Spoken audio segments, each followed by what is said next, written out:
The Power of Indifference. An Inner Steel original script. Cold open, first 3 seconds. They buried him alive. Not literally.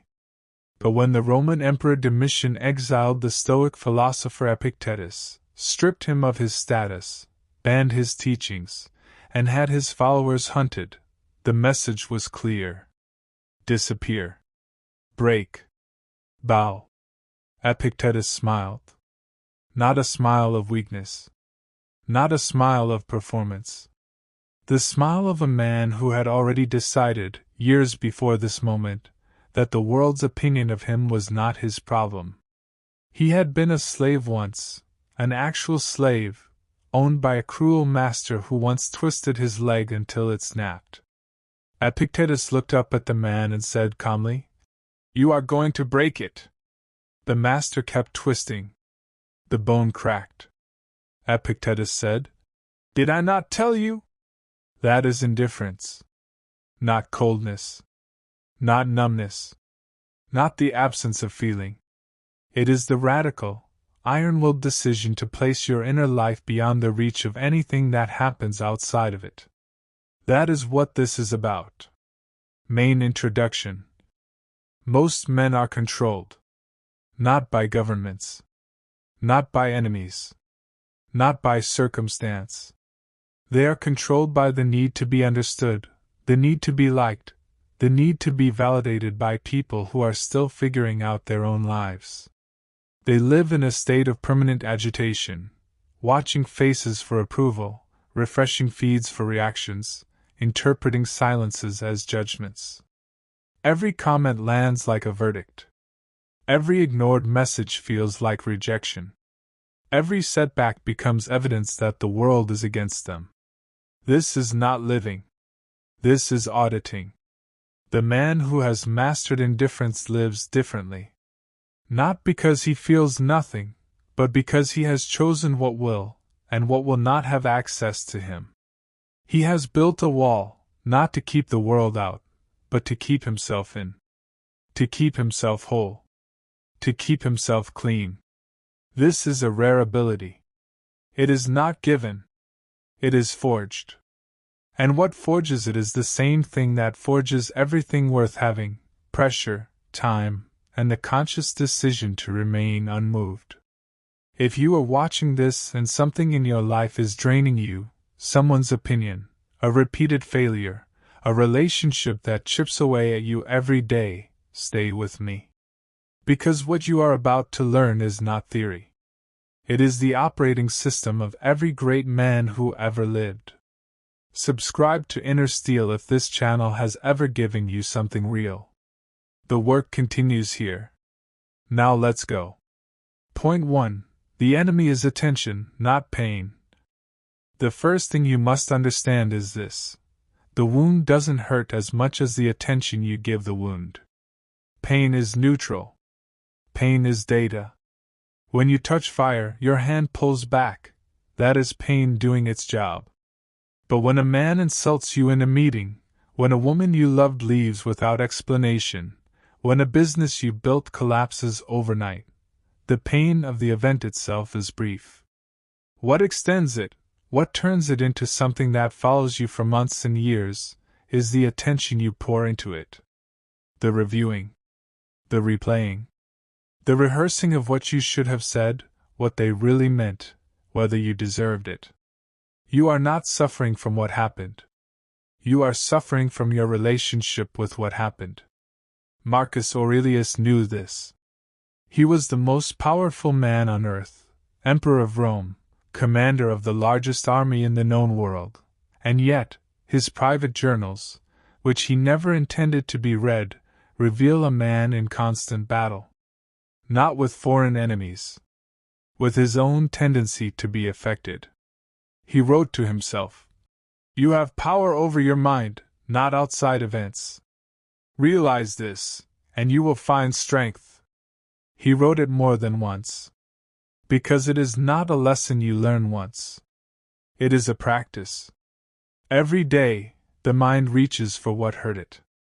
Every day, the man of discipline pulls it back. Here is the story. In 1940, a young Viennese psychiatrist named Viktor Frankl was stripped of everything: his manuscripts, his career, his family. He was sent to Auschwitz, a place designed to dismantle human dignity at every level. The guards understood something important: physical suffering alone rarely breaks a man completely. What breaks a man is meaninglessness. Take away his reason to endure, and the body follows. But Frankl discovered something in the camps that the guards hadn't counted on.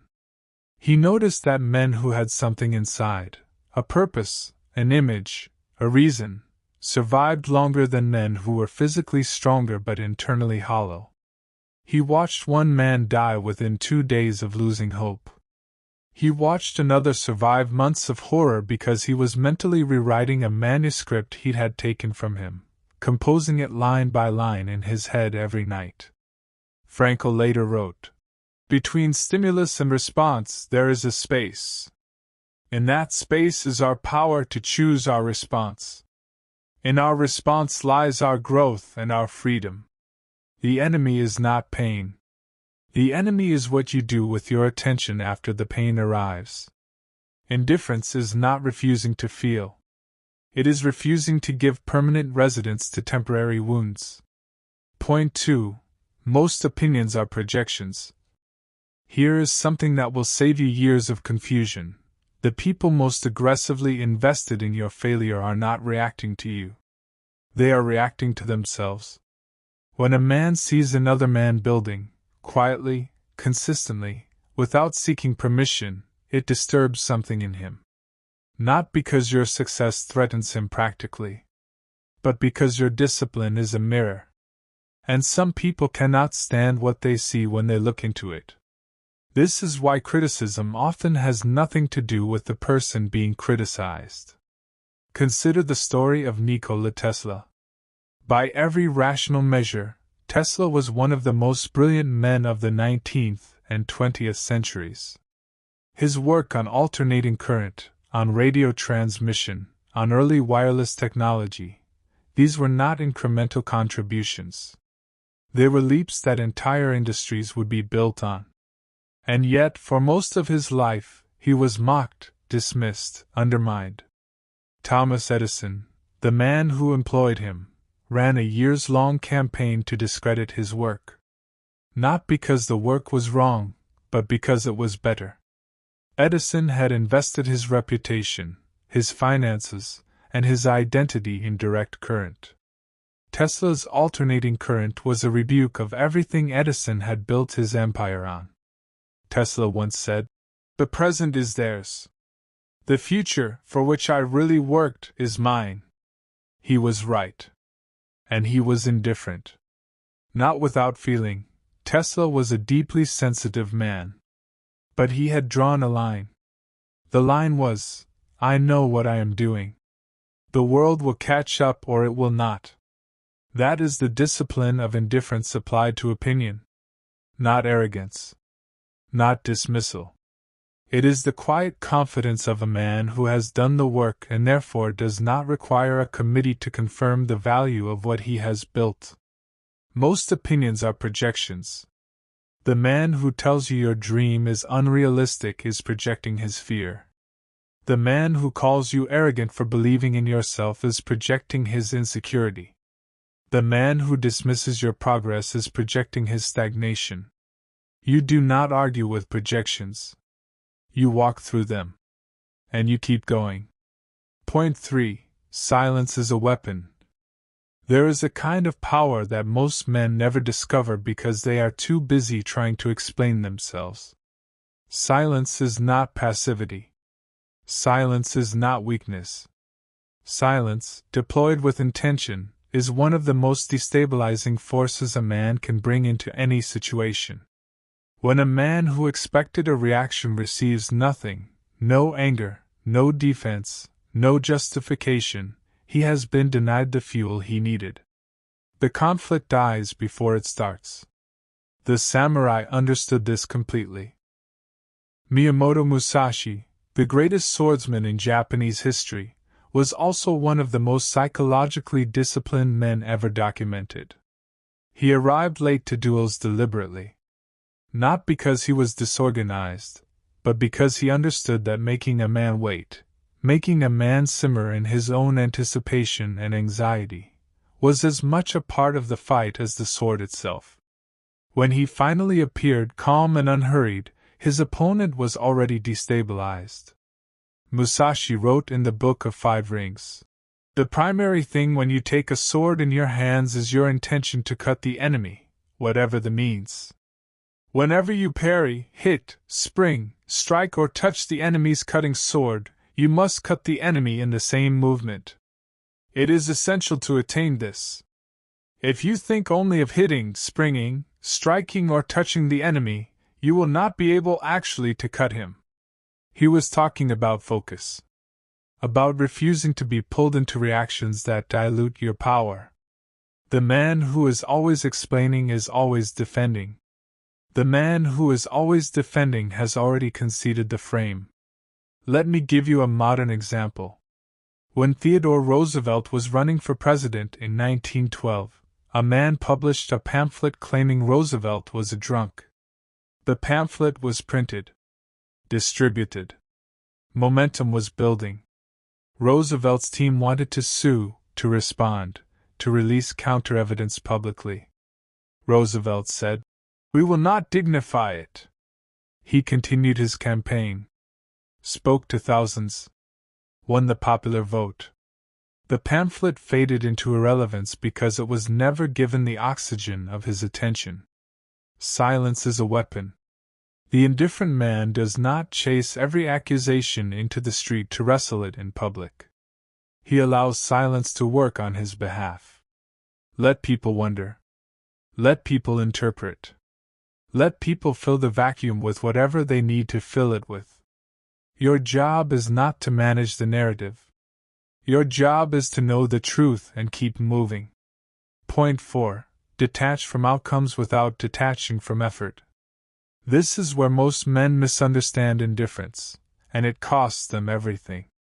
Indifference is not laziness dressed up in philosophy. A man who stops caring about his work and calls it detachment has confused surrender with serenity. True indifference is the total commitment to your effort, the full, burning, relentless investment in your work, combined with the absolute refusal to let the outcome define your identity. You give everything to the process, and you hold nothing against the result. This is the Stoic concept of amor fati, love of fate. Not tolerance of fate. Not acceptance of fate. Love. The belief that whatever comes, comes for a reason you may not be able to see yet, and your job is to find the use in it. Here is the story of James Dyson. He wanted to build a better vacuum cleaner. Not for fame. Not for money initially.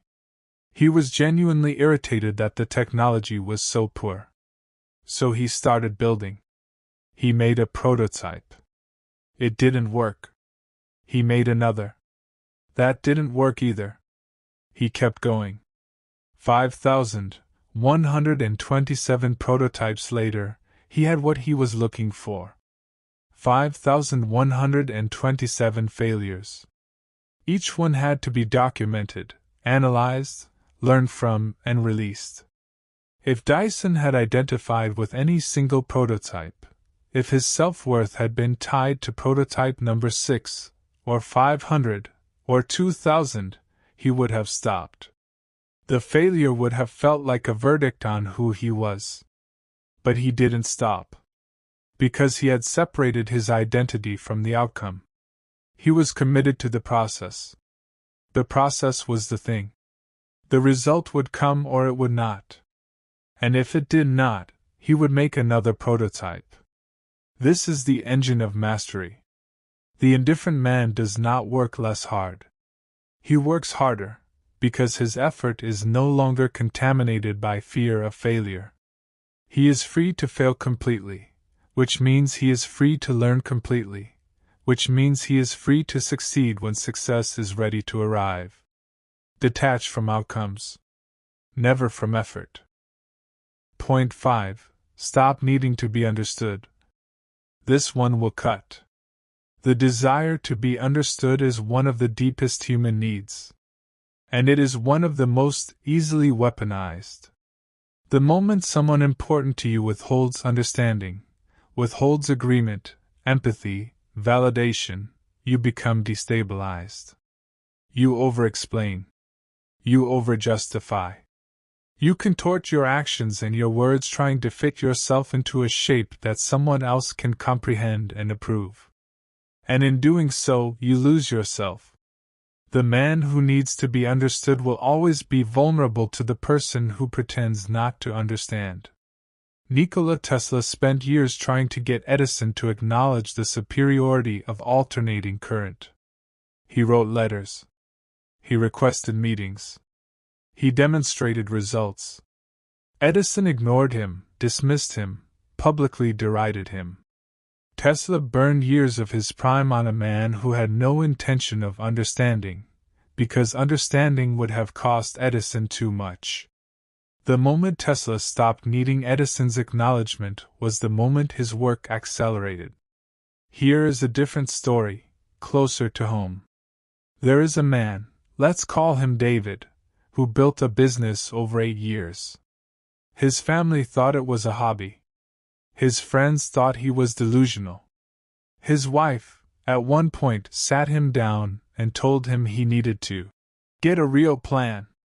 He tried to explain his vision. He drew charts. He presented projections. He walked them through every decision. They nodded. They still didn't believe. So he stopped explaining. He put his head down. Year 9, the business turned a revenue that rendered the conversation obsolete. Not one of those people came back with an apology. Not one of them said they'd been wrong. They simply began treating him differently. Because results do not require understanding, they demand respect. You are not obligated to make anyone understand your path. You are only obligated to walk it. The indifferent man knows this. He is not cold toward the people who don't understand him. He simply does not require their comprehension as a prerequisite for his movement. Point 6. Master the art of the unbothered response. There is a difference between being unbothered and performing unbothered. Every man has watched someone get called out, publicly, aggressively, and seen 2 types of responses. The first is the man who immediately becomes defensive, voice raised, explanation ready, the need to correct the record urgent and visible.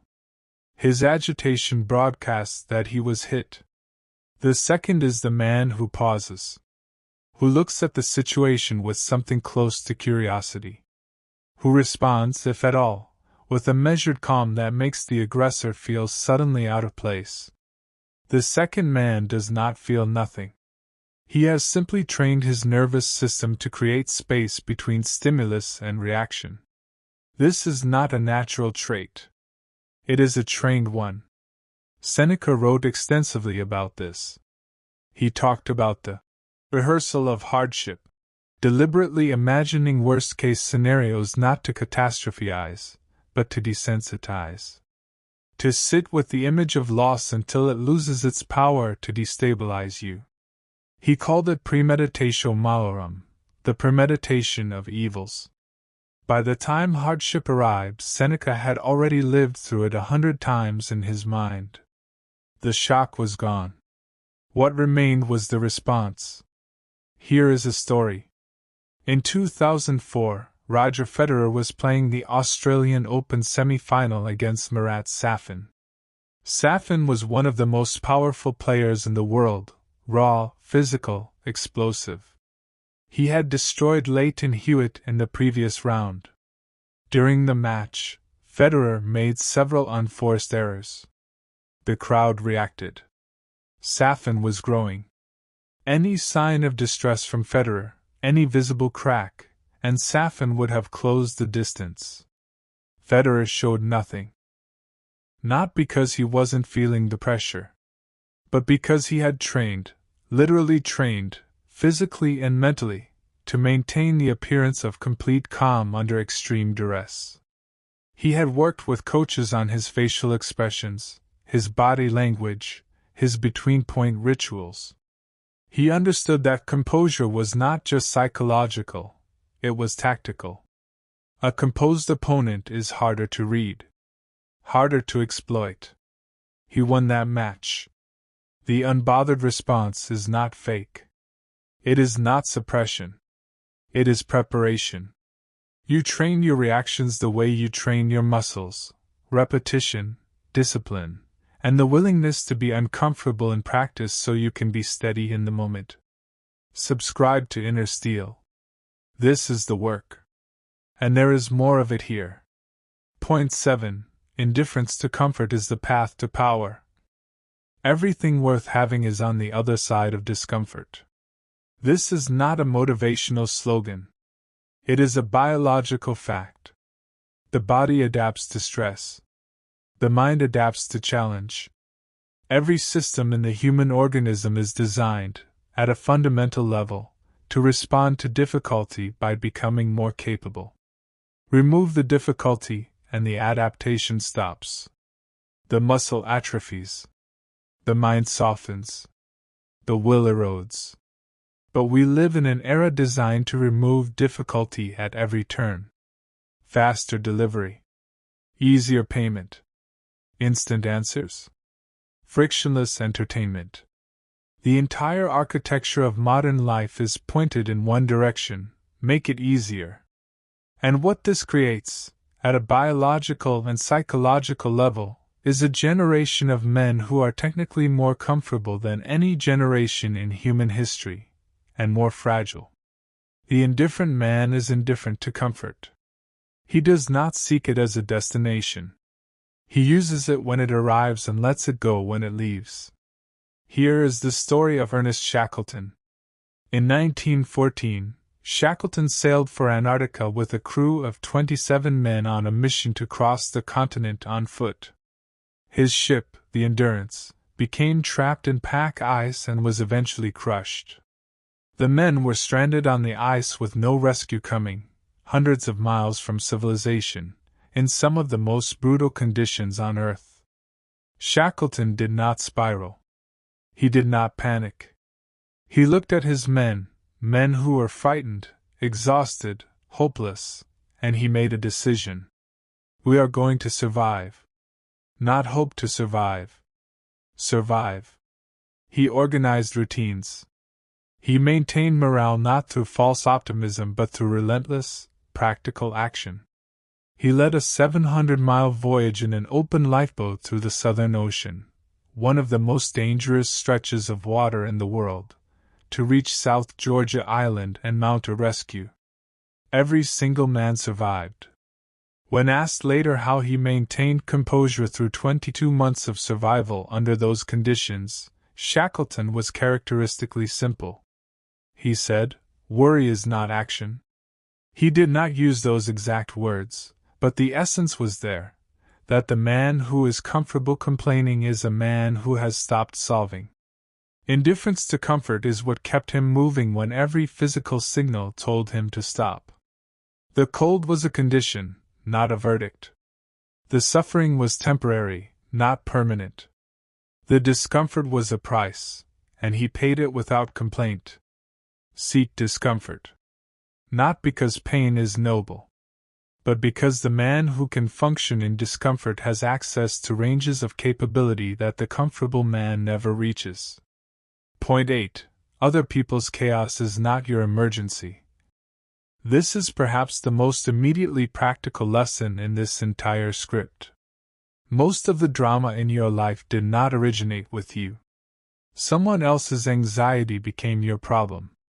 Someone else's insecurity became your emergency. Someone else's chaos became your crisis, because you allowed it.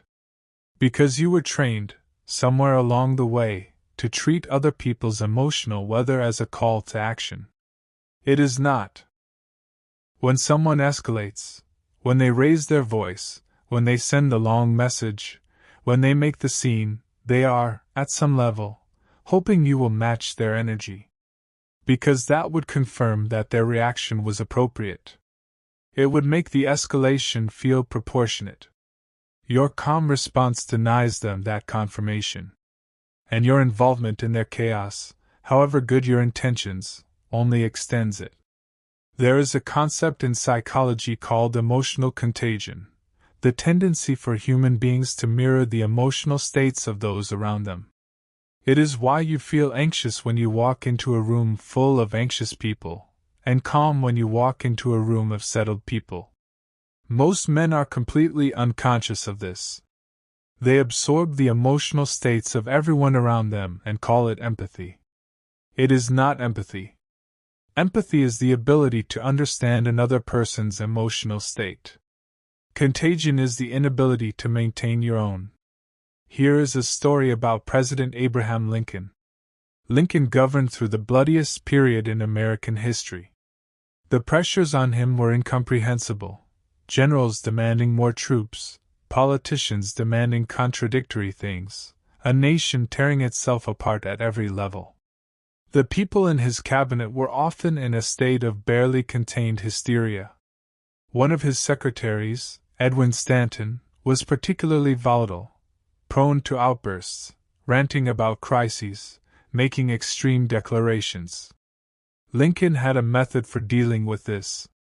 He would listen. He would nod. He would sometimes write a letter, a full, detailed, emotionally honest letter responding to everything, and then he would fold it up and put it in his desk. He called these his hot letters. He never sent them. He had learned that the act of engaging fully with another person's emotional storm, even in private, was enough to settle something in himself. He didn't need to send the letter. He needed to process the feeling, and then let it go. He kept the calm. He kept the perspective. He kept the union. When someone brings you their chaos, you have a choice. You can enter the storm with them, which solves nothing and costs you your peace. Or you can remain at the shore, available, steady, present, without being pulled under. Other people's crises are their work to do. Your job is to remain clear enough to actually be useful when clarity is needed. Point 9. Build a life that does not require external validation to function. A man who needs applause to work will stop working the moment the applause stops. This is a profound weakness. And it is the hidden weakness behind much of what looks like ambition. A man who posts his progress for encouragement is not driven by the goal. He is driven by the response. The moment the response changes, the goal becomes negotiable. The moment no one is watching, the discipline disappears. True indifference means building in private with the same intensity you would bring if the whole world were watching. Because the whole world being indifferent to what you are doing changes nothing about whether it needs to be done. Here is the story of Gregor Mendel. In the 1860s, in a monastery garden in what is now the Czech Republic, an Augustinian friar spent years conducting meticulous experiments with pea plants. He was studying inheritance, how traits passed from one generation to the next. He was not famous. He was not funded by anyone significant. He was not publishing to acclaim. He published his findings in 1866 in a relatively obscure scientific journal. The work was largely ignored for 35 years. He died in 1884 without recognition. 16 years after his death, 3 different scientists independently rediscovered his work and realized it was the foundation of what would become the science of genetics. Mendel's laws of inheritance are now taught in every biology class on Earth. His work was the beginning of an understanding that led to modern medicine, agriculture, and biotechnology. He did the work because the work mattered, not because anyone was watching. The man who builds without validation is building on solid ground. He is not dependent on encouragement to continue. He does not need a comment section to know whether the work is good. He has internalized his own standard, and that standard does not fluctuate with external opinion. This is the deepest form of indifference. Not indifference to others, but indifference to their measurement of you. You are not their project to evaluate. You are your own life to build. Point 10. Indifference as an act of love. Here is the paradox that most people miss. The man who is indifferent to external approval is, paradoxically, more capable of genuine care than the man who lives for it. Because when you no longer need something from people, you can finally give to them freely. When you are not filtering every interaction through the question of, "What does this person think of me?" you can actually see the person in front of you. The man who craves validation is always, at some level, using the people around him. He is extracting their approval as a resource. His relationships are transactional even when they look generous, because generosity requires no return, and he requires a return, in the currency of being seen, acknowledged, appreciated. The indifferent man does not need this. So he can love without condition, act without agenda, give without expectation. Epictetus, the man we opened with, the slave with the broken leg, had students who revered him. Not because he was powerful. Not because he was wealthy, he was not. Not because he was comfortable. He lived in radical simplicity. They revered him because he was the freest man they had ever encountered. And in his freedom, he had something to offer that no wealthy man could give them, the truth, unfiltered, without any concern for whether it made him liked. He told his students hard things. He challenged them. He refused to soften the work. And they loved him for it. Because it was real. Because it came from a man who needed nothing from them. This is what indifference ultimately produces. Not isolation. Not coldness. Not a man sealed off from the world in armor. It produces a man who is fully present to the world, because he is no longer spending his energy managing what the world thinks of him. The indifferent man is available, stable, trustworthy, because the storms of opinion that knock most men off course leave him standing exactly where he was. You always know where to find him. He is where he said he would be, doing what he said he would do. That is the highest form of reliability. And reliability, at its core, is a form of love. Closing. We started with Epictetus in the snow, exiled, unbothered. We end there too. Because his life was not a tragedy. He was a slave. He was broken. He was exiled.